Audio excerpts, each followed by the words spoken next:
Imagine a time when music belonged to places. It lived in living rooms, next to record players, in cars, through the radio, in cafes, stores, and crowded rooms.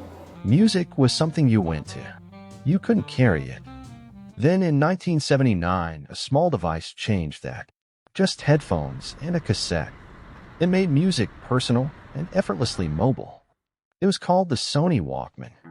Of course, music had already begun to move before that. Car radios and cassette players allowed music to travel, but only as far as the vehicle did. It was still shared, still loud, still public.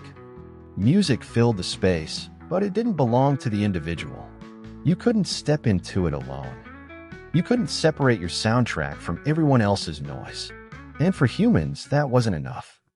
Inside Sony, this desire took shape through a simple but crucial request. Sony's co-founder Masaru Ibuka, a frequent traveler, wanted music that could go with him without the burden of a bulky recorder.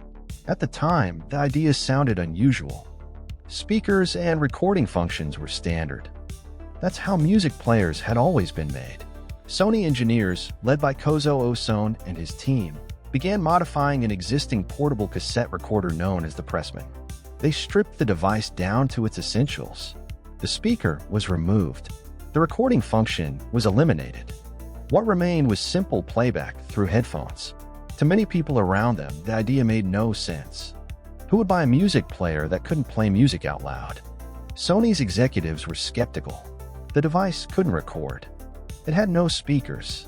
It encouraged isolation. Many believed it would fail. Still, Sony decided to take the risk, and under the leadership of Akio Morita, the Walkman was positioned not just as a device but as a lifestyle, youthful, fashionable, and free. When the Walkman was released in 1979, something unexpected happened. People loved it. Young people began walking through cities with headphones on, creating private soundtracks for their daily lives. Music became a companion, a shield, a way to disappear without leaving. For the first time, you could be surrounded by people and still be alone. Public spaces changed. Silence changed. Even the way people walked changed. The Walkman didn't just alter how music was played. It changed how the world was experienced. From portable CD players to MP3 players, from smartphones to wireless earbuds, everything that followed traces back to that moment.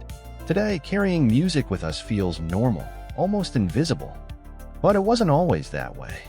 The Sony Walkman didn't invent music. It invented the portability of the inner world. It proved that sound could move with us, shape our emotions, and transform ordinary moments into something personal. And once music became mobile, it never belonged to a single place again.